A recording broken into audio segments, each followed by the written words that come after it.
Today I'm going to share a video with you from my recent outing to Disney World using the Fujifilm XM5 along with the 15 to 45 millimeter kit lens. I'll buy you a chocolate bar and you'll be the sweetest girl.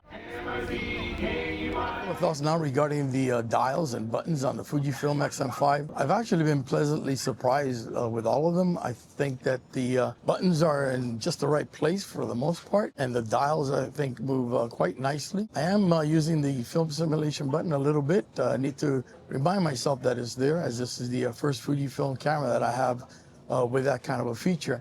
And I do find it fun to use. I mainly like to use the cross black and white film simulation. I like to use Velvia for the saturation. And the classic chrome is also one that I enjoy using quite often. I'm going to go ahead now and share some of the photos that I took out at the park. I really enjoyed using the kit lens. I thought it performed pretty well. I did struggle quite a bit with the screen. It was a bit difficult to see.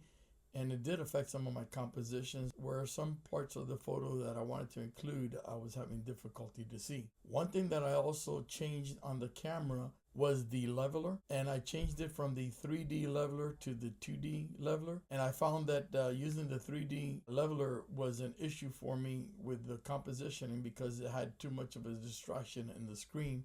And sometimes I was actually confusing it with what I was trying to compose. So I recommend that you use the 2D level.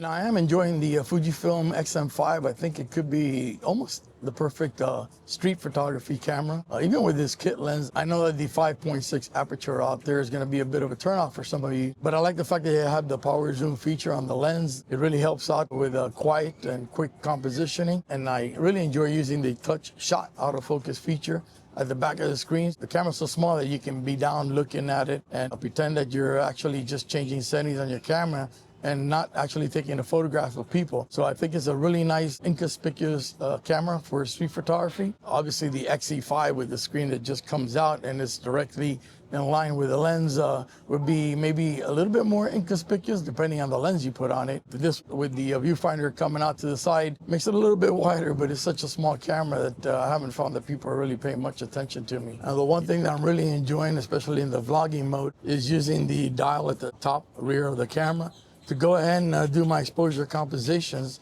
and I can go ahead and see in the screen that I'm being exposed correctly. It is a little bit difficult, as I mentioned, using this screen out in daylight. I know that you can actually go in there and make the screen a little bit brighter, but I know that's going to eat up a lot of battery life. Now, regarding the battery life, thus far I've actually been quite impressed with it. I don't think it's too bad. You know, it has the 126 smaller batteries from Fujifilm, but I did use a Jupo, I believe is the brand name, which is an off-brand battery, and that battery that I was using was actually about 4 years old, and it lasted for the entire day yesterday. Not that I did a lot of photos and videos, but was pretty happy with the results that I got from that battery. Now I do have the Fujifilm brand battery in there now, and I'm going to see how this one compares to the Jupo. I would expect it to be much better. I'm going to have today and tomorrow out here at some of the Disney parks, and I hope to do some more video recording. Stay tuned for some more photos and video from this outing using the Fujifilm XM5.